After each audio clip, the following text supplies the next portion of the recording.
evangelism, hindi naman siguro ng tawag yan, yung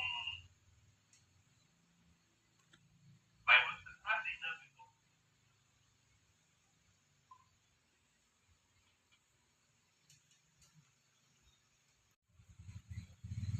hindi naman siguro ng evangelism, hindi naman